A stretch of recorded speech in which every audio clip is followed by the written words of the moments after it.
Hi everyone, I am excited about today's video because today we're going to go over how to hit more RPMs on your forehand ground stroke, how to hit a heavier topspin ball. These are some of the things that I've been working on. I'm going to share these things with you to help you increase your forehand topspin as well.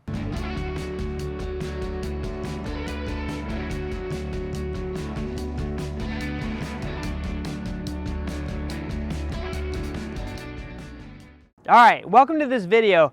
What I'm going to be showing you today is how to create a heavier topspin ball, how to put more RPMs on your forehand. And that's something that I've been working on.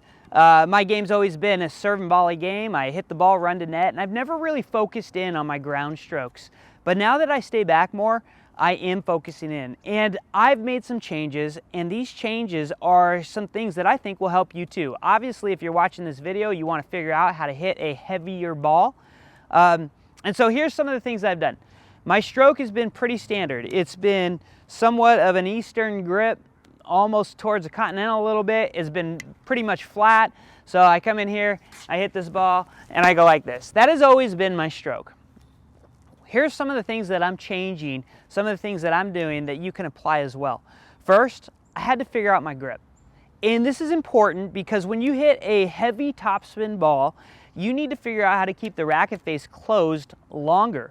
When you hit the ball at contact, the racket face, when you're hitting really heavy topspin, is somewhat closed off.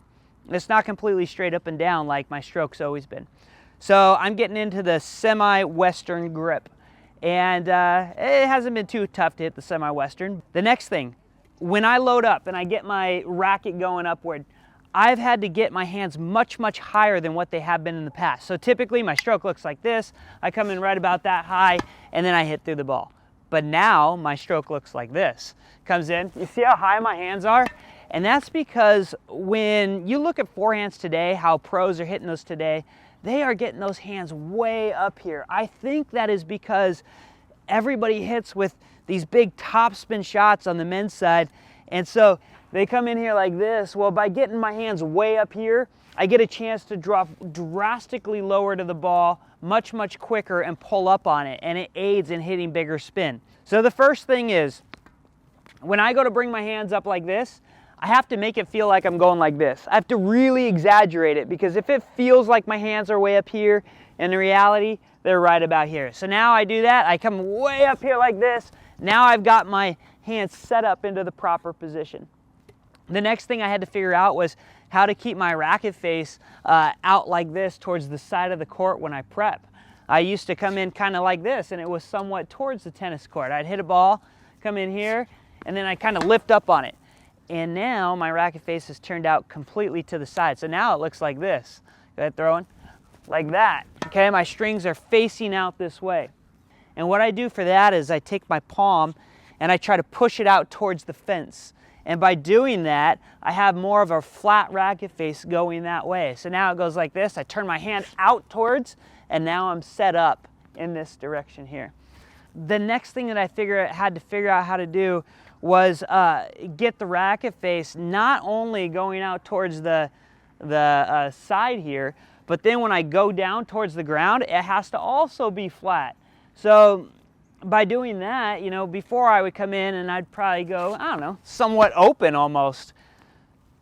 To be able to come down here like this, that gives me a chance to keep the face flat through, or keep the face down as I approach the ball. When I approach the ball, I'm going to be pulling up so quick that that keeps the face closed off.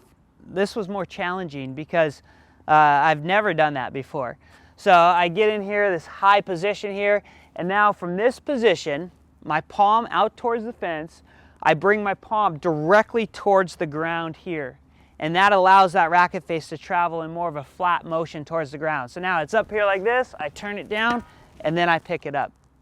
The last thing that I had to figure out how to do was get drastically lower below the ball. And so here's what I mean. Can I have a ball right here?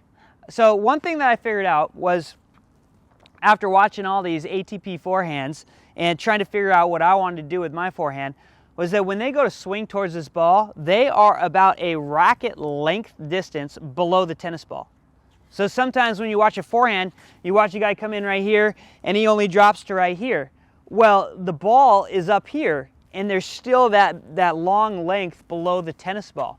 So I had to figure out how to get my racket lower. What I do for that is I take this racket head, or I take the tip of the racket, and I try to touch the ground or make it feel like I'm going to touch the ground behind me. By getting it that low or feeling like I'm going that low, it drops drastically below the tennis ball. So I go down and then pull up. All of those things set me up and get me ready to be able to pull up through the ball. And that is still something that I'm kind of working on, going up through the ball. But those are the things that I do to set up for more RPMs on that ball, and that is what you can do as well. So I get in here like this, I set it up, I drop under, and I pull up through the shot. All right, so there you go. Those are the things that I've been working on and am still working on to increase my topspin and hit a much heavier ball. Hey, we're about 1 month out to Palm Springs. If you've not heard of this, the BNP is running, and so are we. We're running a tennis camp that first week and the finals weekend. If you're gonna be there and you wanna play tennis, we have amazing camps going on. So check those out at tennisbeyond.com. Take a minute to subscribe to our channel if you haven't done that in the past. We want to see our subscribers go way up, and it takes you to do that. So hit that subscribe button, like this video if you enjoyed and you got something out of it, and I will see you again next week.